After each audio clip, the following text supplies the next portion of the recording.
জিলকদ্দের শেষের দিকে আমরা চলে যাচ্ছি। জিলহজ সমাগত, আর কয়েকদিন পরে জিলহজ শুরু হবে। জিলহজ যখন শুরু হয়, আল্লাহ সুবহানাহু ওয়া তাআলা বান্দাদেরকে কিছু কিছু মাস রেখেছেন, যে মাসগুলোতে বিভিন্ন ধরনের ফ্যাসিলিটি দিয়ে থাকেন বান্দার সফলতার জন্য। এমনই একটি মাস হচ্ছে জিলহজ মাস।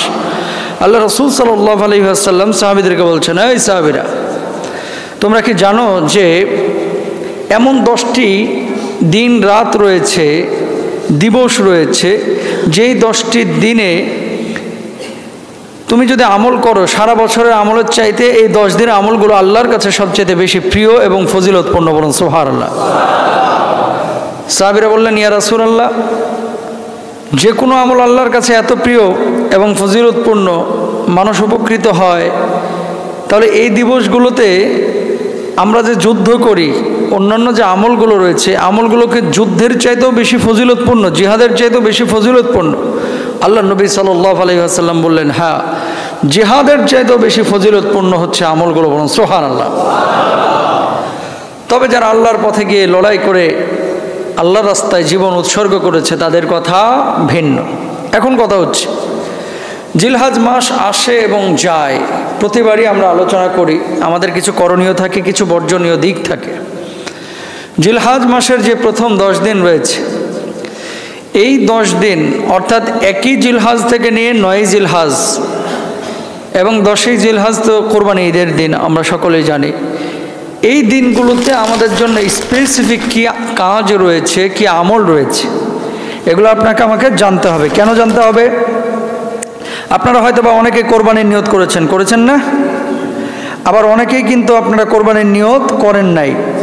যারা কোরবানির নিয়ত আপনারা করেছেন, আপনাদেরও কিছু করণীয় রয়েছে। যারা কোরবানির নিয়ত করেন নাই, মানে সামর্থ্য নাই, আপনাদেরও কিছু করণীয় রয়েছে। প্রথমত, আল্লাহ রাসূল সাল্লাল্লাহু আলাইহি ওয়াসাল্লামের হাদিস থেকে যেটা বোঝা যায়, যিনি কোরবানি করছেন তিনি তো কোরবানি দাতা, বিশুদ্ধভাবে কোরবানি যদি করেন তাহলে সওয়াব পাবেন। কিন্তু এমন কিছু কাজ রয়েছে, যে কাজগুলো যদি একজন কোরবানি দিতে পারেন নাই, কিন্তু এই 9 দিনে এই কাজগুলি করেছেন, আল্লাহ সুবহানাহু ওয়া তাআলা তার আমলনামাতেও একটা কোরবানির সওয়াব দিয়ে দেবেন। যেমন গোঁফ কর্তন করা, দাড়ি কর্তন করা, পশম মুন্ডানো, নখ কাটা। যখন জিলহজ মাস শুরু হয়, এগুলো যারা না কাটবে, আল্লাহ তাআলা তাদের আমলনামাতেও সওয়াব দেবেন। তাহলে এখন করণীয় কি কি আছে আপনার? একটি আয়াত, একটি সূরার কয়েকটি আয়াত আপনাদের সামনে তেলাওয়াত করেছি আজকে শুরুতেই। সূরা ফাজরের 1 থেকে 4 নম্বর আয়াত খেয়াল করেন, আল্লাহ তাআলা কি বলছেন। 1 নম্বরে আল্লাহ রাব্বুল আলামিন বলছেন, ওয়াল ফাজরি ওয়া লায়ালিন আশরি ওয়াশ শাফঈ ওয়াল ওয়াতর ওয়াল লাইলি ইযা ইয়াসর। বলুন সুবহানাল্লাহ। 1 নম্বর আল্লাহ তাআলা শপথ করছেন ফজরের সময়ের শপথ। 2 নম্বর আল্লাহ তাআলা বলছেন ওয়া লায়ালিন আশর, 10 রাত্রের শপথ। 3 নম্বর আল্লাহ তাআলা বলছেন ওয়াশ শাফঈ, জোড়ের শপথ। এরপর আল্লাহ তাআলা বলছেন ওয়াল ওয়াতরি, মানে বেজোড়ের শপথ। এরপর আল্লাহ তাআলা বলছেন ওয়াল লাইলি ইযা ইয়াসর, ওয়াল লাইলি ইযা ইয়াসর। আল্লাহ সুবহানাহু ওয়া তাআলা তারপরে শপথ করছেন, এবং শপথ রাত্রির যখন তা গত হয়ে থাকে। তার মানে ওয়ালায়ালিন আশর দ্বারা অনেক মুফাসসিরিনের মতে আল্লাহ সুবহানাহু ওয়া তাআলা এই জিলহজ্জের 10 দিনকে মিন করেছেন। বলুন সুবহানাল্লাহ। 10টা রাত, রাত যেই সময় আসে, দিনও কিন্তু সেই সময়, রাত্রেও গত হয়ে যাওয়ার পরে দিনও আসে, ঠিক কিনা? এটাকে আমরা দিবস বলতে পারি, মানে দিবারাত্রি। তাহলে এই 10 দিন ফজিলতপূর্ণ 10 দিন। এখন কথা হচ্ছে, এই 10 দিনে আপনার কাজ কি কি রয়েছে। প্রথমত, আল্লাহ রাসূল সাল্লাল্লাহু আলাইহি ওয়াসাল্লাম এই জিলহজ্জের 1 তারিখ থেকে নিয়ে 9 তারিখ পর্যন্ত রোজা রাখতেন এবং সাহাবীদেরকে রাখতে বলতেন। আলহামদুলিল্লাহ বলেন। অত্যন্ত ফজিলতপূর্ণ এই রোজা। যেমন একটি হাদিস শুনেন, আল্লাহ রাসূল সাল্লাল্লাহু আলাইহি ওয়াসাল্লাম যে হাদিসটি আমি শুরুতেই বলেছি, সিয়ামু ইয়াউম আরাফা, আরাফার দিবসের রোজা আহতাসিবু আলাল্লাহি, আমি ধারণা করি কি আইয়ুকাফিরা সানাতাল্লাতী ক্বাবলা আল্লাতী বা'দা, আল্লাহ রাব্বুল আলামিন এই রোজা রাখার কারণে যিনি রোজাটা রাখলেন তার পূর্বের 1 বছরের এবং পরবর্তী 1 বছরের গুনাহ খাতা মাফ করে দেবেন। তাহলে একদিন রোজা রাখলে, শুধু আরাফার দিনে রোজা রাখলেই যদি পূর্বের এবং পরের গুনাহ খাতা আল্লাহ মাফ করে দেন, 9টা রোজা রাখলে ফজিলত কম না বেশি আপনারা এখন? তাহলে রাখা দরকার আছে না নাই? যারা পারি আমরা চেষ্টা করব ইনশাআল্লাহ, বলেন।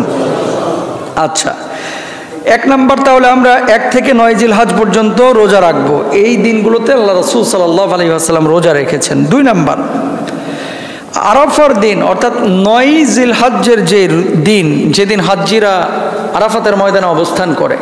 এখন এখানে একটা ঝামেলা তৈরি হয় আমাদের বাংলাদেশে প্রতি বছর, যে আরাফার দিনের রোজাটা এটা কি আমরা সৌদি আরবের সাথে মিল রেখে রাখবো নাকি বাংলাদেশের সময়ের সাথে মিল রেখে রাখবো?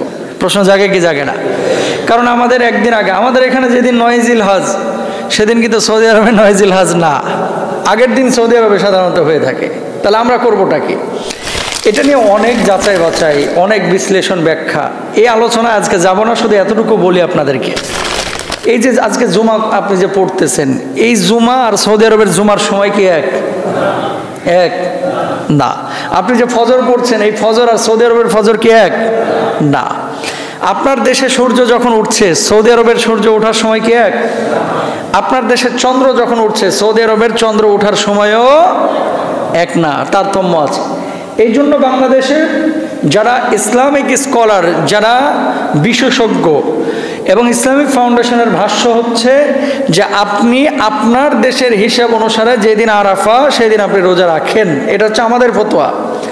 এখান থেকে আবার কিছু স্কলার একটা কথা বলেছেন, যেহেতু আরাফার দিন হাজী সাহেবরা যেদিন সেখানে অবস্থান করবে সেই দিনটাকে আরাফার দিন বলা হয়, তাহলে ঝামেলাটা মিটে যায়। যেদিন ওনারা অবস্থান করতেছে সেদিনও রাখেন, এর পরের দিনও একটা রাখেন, তাহলে ঝামেলা থাকে না। কথা বলেন না কেন? তাহলে আর মারামারি থাকবে?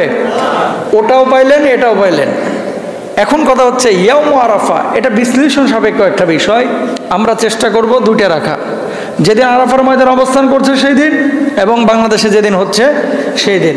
এখন আপনি আবার প্রশ্ন করতে পারেন, মোহতারাম ওদের সাথে মিল রেখে করলে তো পরের দিন আমার আবার ঈদ উদযাপন করতে হয়, আর এক ভেজাল তৈরি হয়, তাই না? এখন আপনারা যদি ঈদ উদযাপন করতে হয়, দেখেন এই দেশে কিন্তু ফতোয়া বোর্ড রয়েছে, ইসলামিক ফাউন্ডেশন রয়েছে, জাতীয় মানে আপনার কিছু মুফতি রয়েছে যাদেরকে সরকার লালন পালন করছে, বেতন দিয়ে পুষতেছে। এখন তারা যেটা রাষ্ট্রীয়ভাবে সিদ্ধান্ত নেবে, এক্ষেত্রে আপনি একাকী করতে পারবেন না। কেন? যদি একাকী করে তাহলে একজন করবে সৌদি আরবের সাথে মিল রেখে, আরেকজন করবে আমি সৌদির সাথে মিল রাখুম না, আমি জাপানের সাথে মিল রাখুম। আরেকজন বলবেন না জাপানের সাথে না, আমি আমেরিকার সাথে মিল রেখে করবো। আরেকজন বলবে না, সবার আগে যেখানে সূর্যটা উঠবে, চাঁদ উঠবে, এর সাথে মিল রেখে করবো। তাহলে দেখবেন যে কোরবানি ঈদ তখন 7 দিন করা লাগবে। কথা বলেন না কেন? রোজার ঈদ তখন 4 দিন করা লাগবে, ঠিক কিনা? এই জন্য একটা ফরম্যাটে আসতে হবে। সেটা কি? রাষ্ট্রীয় কিছু আইন রয়েছে, ইসলামিক ফাউন্ডেশন রয়েছে, ফতোয়া বোর্ড রয়েছে। একা একা মুফতি হইতে চান না। কিছু লোক কিতাবাদি পড়ে, গুগল থেকে কিছু জিনিস দেখে, দেখার পরে মাশাআল্লাহ আয়সা হুজুরদের গলা টিপে ধরে, কয় মিয়া আপনি কি কন, আমরা কি ভুল দেখছি নাকি? এই যে লন গুগল শরীফ, কথা কয় না? এই ফতোয়া আপনার জন্য দেওয়া জায়েজ নাই।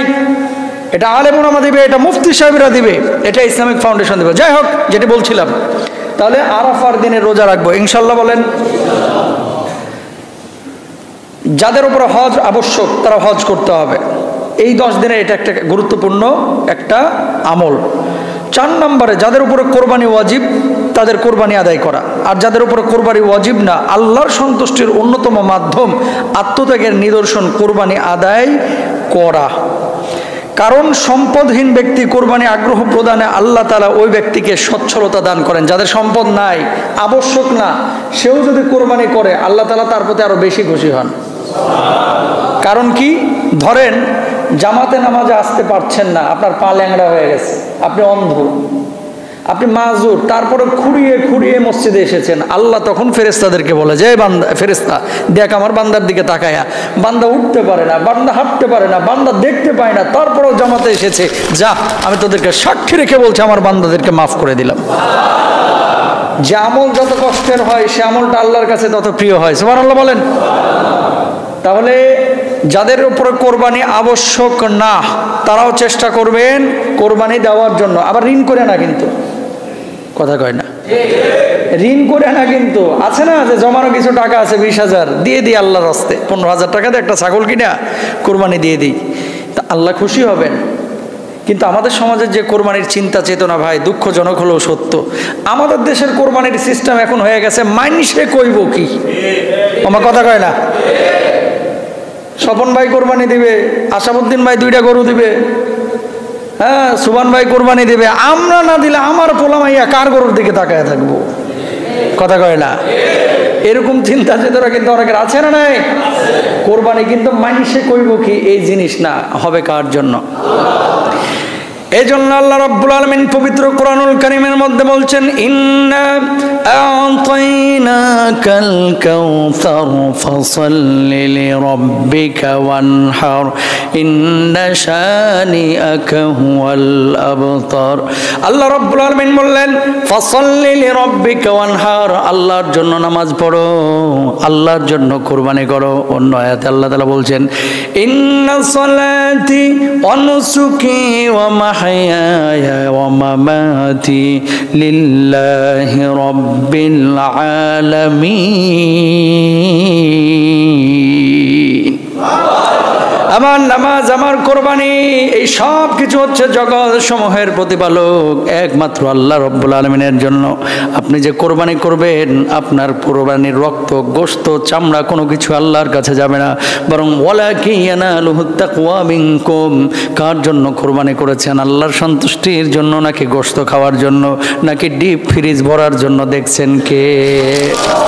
আল্লাহ সুবহানাহু ওয়া তাআলা। সুতরাং প্রিয় ভাইরা আমার, উদ্দেশ্যটাকে ঠিক রাখতে হবে, নিয়তটাকে ঠিক করতে হবে। এই 10 দিনের এটা একটা গুরুত্বপূর্ণ কাজ। আলহামদুলিল্লাহ কোন এটা গেল। তারপর আসেন জিলহজ মাসের চাঁদ দেখার পর থেকে নিয়ে কোরবানির সম্পাদনের আগ পর্যন্ত চুল ও মোষ ইত্যাদি না কাটা। আজকে যদি জিজ্ঞেস করি অনেকেই কিন্তু বলতে পারবেন না জিলকদ আজকে কত তারিখ, কয়দিন গেছে, অনেকেই জানেন না, হয়তো অনেকেই জানেন।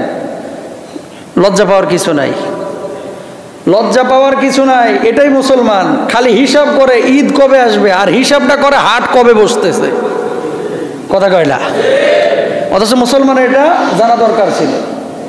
ইংরেজি তারিখটাও অনেকের মনে থাকে না, কিন্তু আজকের তারিখটা বিশেষভাবে মনে আছে। কারণ জানে যে 25শে জুন পদ্মা সেতুর উদ্বোধন, কথা কয় না। 25শে জুন পদ্মা সেতুর উদ্বোধন, এই জন্য আজকের তারিখটা মনে আছে যে আজকে 24শে জুন। শুনেন, জিলকদের কত তারিখ একটু হিসাব রাখতে হবে, নাহলে আমল করবেন কেমনে মিয়া? এই যে 10 তারিখ কবে জিলহজ শুরু হচ্ছে, আগামী বৃহস্পতিবার না শুক্রবার, একটু ক্যালেন্ডারটা দেখে নিন। এটা আমিও জানি না, কারণ চাঁদের সাথে সম্পৃক্ত। কিসের সাথে? চাঁদ এখন কবে উঠবে এটা আল্লাহ ছাড়া কেউ জানে না। সুতরাং একটু ক্যালেন্ডারটা দেখবেন যে এটা বৃহস্পতিবার হবে না শুক্রবার হবে। যেদিন হবে সেদিন থেকে এই কাজগুলো করবেন। নখ কাটবেন না, দাড়ি কাটবেন না, গোঁফ কাটবেন না। কখন কাটবেন? কোরবানির পশু জবাই হয়ে যাবে তারপরে কাটবেন, ইনশাল্লাহ বলেন। এরপরে আসেন আল্লাহু আকবার, আল্লাহু আকবার, লা ইলাহা ইল্লাল্লাহ, আল্লাহু আকবার, আল্লাহু আকবার, ওয়ালিল্লাহিল হামদ। যে 5 দিন, এই 5 দিন তাকবীরগুলো বলবেন জোরে জোরে কোরবানির সময়। তারপরে অর্থাৎ 13ই জিলহজ, 9 জিলহজ ফজরের নামাজের পর থেকে নিয়ে 13ই জিলহজ আসরের নামাজের সময় শেষ হবে। এই যে 23 ওয়াক্ত নামাজের পর তাকবীরে তাশরিক সবাই পড়বেন, ইনশাল্লাহ বলেন। তাকবীরে তাশরিক কি? আল্লাহু আকবার, আল্লাহু আকবার, লা ইলাহা ইল্লাল্লাহ, আল্লাহু আকবার, আল্লাহু আকবার, ওয়ালিল্লাহিল হামদ। তারপরে শুধু ঈদের দিন অর্থাৎ 10ই জিলহজ ব্যতীত জিলহজের প্রথম দশকে রোজা রাখা অনেক ফজিলতপূর্ণ ইবাদত। আল্লাহ নবী সাল্লাল্লাহু আলাইহি ওয়াসাল্লাম এই 9 দিন যেহেতু রোজা রেখেছেন, আবার অতিরিক্ত আবেগ দেখায় ঈদের দিন রাখতে চান না। ঈদের দিন রোজা রাখা কি? জোরে বলেন, হারাম। রাখছি তো রাখছি, এবার একটা ঠেইলে 10 রোজা করে এলাম, এই সুযোগ নাই। রোজা যে কয়টা আল্লাহ রেখেছেন ওই কয়টাই রাখতে হবে। আজকে জুমার নামাজে আইছি 7 দিন পরে, আজকে হুজুর তো 2 রাকাত পড়াবে, আমি আরো 6 রাকাত পড়বো, সুযোগ আছে? নফল পড়তে পারেন, কিন্তু হুজুর 2 রাকাত পড়াইলো, আমি আরো সালাম ফিরায় 2 রাকাত পড়বো, সুযোগ? ফরজ নামাজ 5 ওয়াক্ত, কয় ওয়াক্ত? এখন কেউ যদি বলে যে যাক গত শনিবার থেকে শুরু করছি, প্রতিদিন 10 ওয়াক্ত করে মারমো, সুযোগ আছে? নাই। যেটা আল্লাহ বলেছেন সেটাই করতে হবে। ঈদের দিন রোজা রাখা যাবে, হারাম। এরপরে আসেন,